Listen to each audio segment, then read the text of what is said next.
Hello students, UP triple S C Uttar Pradesh subordinate services selection commission Lucknow, इन्होंने एक advertisement निकाली है आज, जिसका नंबर आप देख रहे हैं स्क्रीन पर।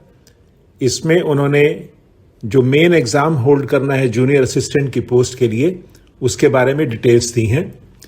ये ऑनलाइन उसके लिए एप्लीकेशन होगी शुरू 21 नवंबर आज से ही, और जो लास्ट डेट है वो है 14 दिसंबर। और फी देने के लिए जो चेंजेस का अगर कर सकते हैं उसमें, वो है 21 दिसंबर। और इसमें ये लिखा है, जैसा कि आप देख रहे हैं, विशेष कथन जो है ये है, उपर्युक्त विज्ञापन के सापेक्ष आवेदन सबमिट करने व शुल्क जमा करने की अंतिम तिथि 14/12/2022 है। इस तिथि के बाद कोई आवेदन शुल्क स्वीकार नहीं किया जाएगा। अभ्यर्थी द्वारा अपने आवेदन पत्र का प्रिंट आउट तब तक नहीं निकाला जा सकेगा जबकि उसके द्वारा जमा शुल्क का समायोजन बैंक द्वारा नहीं कर दिया जाता। अतः अभ्यर्थी द्वारा बैंक से शुल्क का समायोजन 14/12/2022 तक अथवा उसके पश्चात विलंबतम 7 दिवस के अंदर अर्थात दिनांक 21/12/22 तक अनिवार्य रूप से करा लिया जाए। इस अवधि में अभ्यर्थी द्वारा अपने आवेदन पत्र में अनुमन्य विवरण को संशोधित भी किया जा सकता है। तो आप अप्लाई कर सकते हैं इस डेट के बीच में, और उसके बाद आप उसको कुछ चेंजेस करनी है तो वो भी कर सकते हैं। उसकी भी डेट दी हुई है। अब हम और डिटेल्स देखते हैं। नंबर ऑफ पोस्ट देखिए, उत्तर प्रदेश अधीनस्थ सेवा चयन आयोग लखनऊ के विज्ञापन संख्या 100 के अंतर्गत उत्तर प्रदेश के विभिन्न विभागों के नियंत्रणाधीन कनिष्ठ सहायक के कुल रिक्त 1262 पदों पर चयन हेतु भारत के नागरिकों से ऑनलाइन आवेदन आमंत्रित किए जाते हैं। सम्मिलित कनिष्ठ सहायक मुख्य परीक्षा हेतु अभ्यर्थियों की शॉर्टलिस्टिंग उनके प्रिलिमिनरी एलिजिबिलिटी टेस्ट के स्कोर के आधार पर की जाएगी। अतः इस परीक्षा में प्रतिभाग हेतु केवल वही अभ्यर्थी ऑनलाइन आवेदन कर सकते हैं जो प्रिलिमिनरी एलिजिबिलिटी टेस्ट 2021 में सम्मिलित हुए हैं एवं उन्हें आयोग द्वारा स्कोर कार्ड जारी किया गया है। तो जिन्होंने भी पीईटी में स्कोर कार्ड मिला है उनको वही अप्लाई कर सकते हैं और नहीं कर सकते। और आगे डिटेल्स हम देखते हैं। इसमें यह लिखा है कि एप्लीकेशन सिर्फ ऑनलाइन होगी, किसी और सोर्स से नहीं की जाएगी। वेबसाइट का एड्रेस दिया है, और जो कैंडिडेट्स हैं अपने आप को सेटिस्फाई करने के वो रिक्वायरमेंट्स पूरी करते हैं। इस पेज में आपको बताया है कि आप होम पेज पे जाइए वेबसाइट की, उसके बाद क्या क्या स्टेप्स लेने हैं आपको और क्या प्रोसेस रहेगा एप्लीकेशन का, ऑथेंटिकेशन का, लॉगिन का, जो भी है इसमें डिटेल में दिया है। जो एप्लीकेबल है जिनके लिए वो इसको ध्यान से पढ़ लें।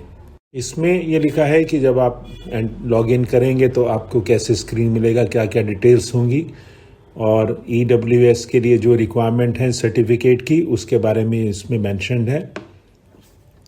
इसमें आवेदन शुल्क देखिए, अभ्यर्थियों से आवेदन के स्तर पर ऑनलाइन आवेदन हेतु मात्र ऑनलाइन प्रक्रिया शुल्क ही लिया जाएगा, जिसका श्रेणीवार विवरण नीचे दी गई तालिका में अंकित है।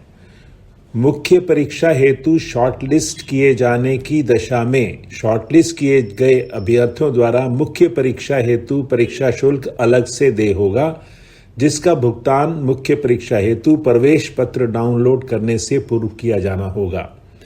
ये सिर्फ ऑनलाइन एप्लीकेशन के लिए जो अभी कर रहे हैं उसके लिए आपको ये फीस देनी है। अदरवाइज जो आपको एडमिट कार्ड आएगा उससे पहले आपको एग्ज़ाम के लिए भी देना होगा। तो इसमें देख रहे हैं आप, सबके लिए 25 रुपये है सभी कैटेगरीज के लिए। ये आप प्लीज़ ध्यान से पढ़ लीजिएगा। इसमें स्टेप्स दिए हैं कि आपको एप्लीकेशन जब अप्लाई कर लेंगे तो उसका प्रिंट कैसे लेना है, उसके बारे में डिटेल्स हैं, और उसको कैसे आप बाद में अगर कुछ मॉडिफाई करना हो, उसमें कोई चेंज करना हो, वो भी उसका प्रोसेस भी दिया हुआ है। ये टेबल 1 है, इसमें उन्होंने बताई है वैकेंसीज कितनी हैं किस कैटेगरी में। 2 डिपार्टमेंट है, पहला है चिकित्सा एवं स्वास्थ्य सेवाएं और दूसरा है उद्योग एवं उद्यम प्रोत्साहन निदेशालय। इन दोनों में वैकेंसीज हैं। आप पे स्केल दिया हुआ है, उसके बाद आयु सीमा दी हुई है 18-40 सबके लिए है। उसके बाद जो अनरिजर्व पोस्ट हैं और जो SC ST OBC और EWS सबका बाइफर्केशन दिया हुआ है। और चिकित्सा एवं स्वास्थ्य सेवाओं में 1148 वैकेंसीज हैं, उनकी डिटेल्स दी हैं। और उद्योग वाले में 114 वैकेंसीज हैं, उनका बाइफर्केशन दिया है। टोटल जैसा कि आप देख रहे हैं 1262 वैकेंसीज हैं यहाँ पर। टेबल 2 है, इसमें क्षैतिज आरक्षण का विवरण दिया है। इसमें अलग अलग कैटेगरी के लिए कि स्वतंत्रता संग्राम सेनानी के आश्रितों के लिए, उसके बाद दिव्यांगजन के लिए, महिलाओं के लिए, सैन्य नियोजित भूतपूर्व सैनिक के लिए और खिलाड़ी उत्कृष्ट खिलाड़ियों हेतु, ये उसका डिटेल्स दिए हैं। इसमें आयु के बारे में लिखा है कि 1 जुलाई को क्रमशः 18 वर्ष की आयु प्राप्त कर ली हो और 40 वर्ष से अधिक की आयु प्राप्त न की हो। लेकिन जो अनुसूचित जाति, अनुसूचित जनजाति, अन्य श्रेणी के लिए जो भी रिजर्वेशन है उसके बारे में भी दिया हुआ है नीचे। चयन का आधार देख लीजिए। क्राइटेरिया फॉर सिलेक्शन जो है वो पहली इंपॉर्टेंट चीज़ है जो इसमें मेंशन की है कि आपने PET का आपके पास स्कोर होना चाहिए, तभी आप इसमें अप्लाई कर सकते हैं। और इसका इंटरव्यू नहीं होता इस पोस्ट के लिए, वो भी इसमें लिखा हुआ है। यह है परीक्षा योजना और पाठ्यक्रम। परीक्षा योजना आप देख लें। प्रथम चरण में है वस्तुनिष्ठ प्रकार की लिखित परीक्षा, 65 मार्क्स की होगी, जिसमें परीक्षा के विषय, अधिकतम अंक और दिया गया समय नीचे दिए गए विवरण के अनुसार होगा। देख रहे हैं 3 भाग हैं उसमें विषय बताया है, प्रश्नों की संख्या बताई है, अंक बताए हैं और समय होगा 1 घंटा 30 मिनट की अवधि का संयुक्त प्रश्न पत्र। और उसके बाद जो पाठ्यक्रम है, उन्होंने जो भी विषय हैं उनका पाठ्यक्रम भी दिया हुआ है डिटेल में, वो आप एडवर्टीजमेंट में पढ़ सकते हैं।